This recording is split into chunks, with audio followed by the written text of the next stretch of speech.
Hello. When working with all TI devices, it's important to reference the TI product datasheet, which can be found on the product page. The product page can be found on ti.com.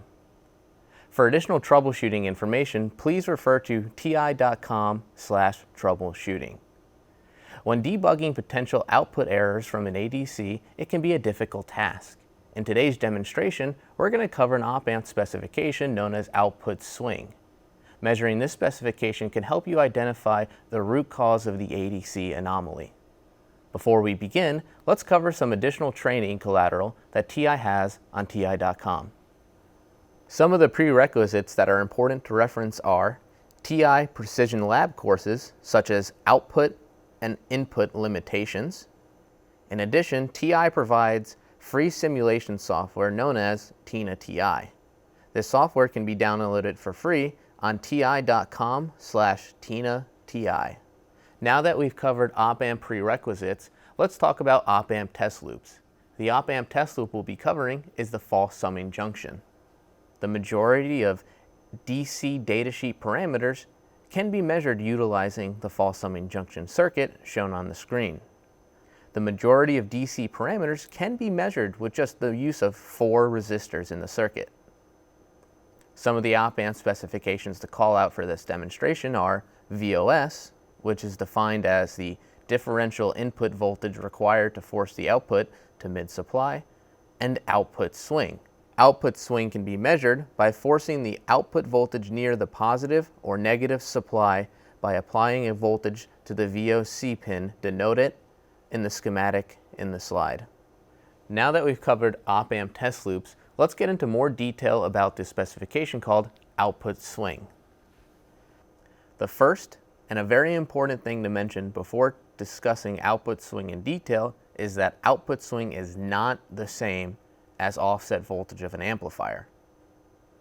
The offset voltage of an amplifier is strictly defined in our data sheets when Vout and the common mode voltage are equal to mid-supply. When we discuss output swing, we can describe it as how close the output voltage of the op-amp can reach the positive or negative supply voltage. For example, this is when Vout is not equal to mid-supply. Thus, we are outside of where VOS is defined in the TI product datasheet. Let's show what output swing looks like from a visual perspective using an animated graph. In this graph, we see the x-axis is Vout and the y-axis being the supply voltage. Between the middle region of the graph, we see that this is a linear region. This is where the output voltage tracks in a linear progression. As we move outside of this output region, we see that the output voltage tends to saturate towards a value known as VOL, or the output swing. This is some distance away from the negative supply, but not reaching the negative supply voltage. So, before testing output swing, it's important to review the TI product datasheet for the test conditions. Reviewing the datasheet excerpt below, we can see that the output swing specification has different values for each different load specified in the datasheet. Now that we've covered output swing in detail, let's go ahead and get into the demonstration. For this demonstration, we're going to be using the conditions shown on the slide deck. For this demonstration, we're going to measure the output swing from the positive rail as defined by the TI product datasheet. Before ending the demonstration, we will measure the output voltage of the amplifier. For this demonstration, we'll make use of 3 pieces of equipment. 2 power supplies for the DC voltages. The power supply on the top will be used to supply the input voltage to force the output to 12 volts. And we'll use the digital multimeter to measure the output voltage of the amplifier.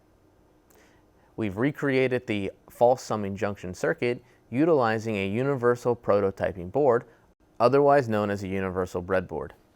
Now, let's begin the demonstration by providing plus or minus 12 volts to our operational amplifier using the bottom power supply. It's important to mention that we're using a 10 kilo ohm load resistor as defined by the TI product datasheet.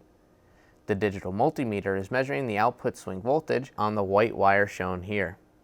The digital multimeter is reading 11.904 volts, which is 95 millivolts from the positive supply rail of the operational amplifier. Now that I've shown you this technique on how to measure output swing of an operational amplifier, it's important to apply this technique when troubleshooting ADC output errors in your application. For additional troubleshooting tip information, please refer to ti.com/troubleshooting. Thank you for watching.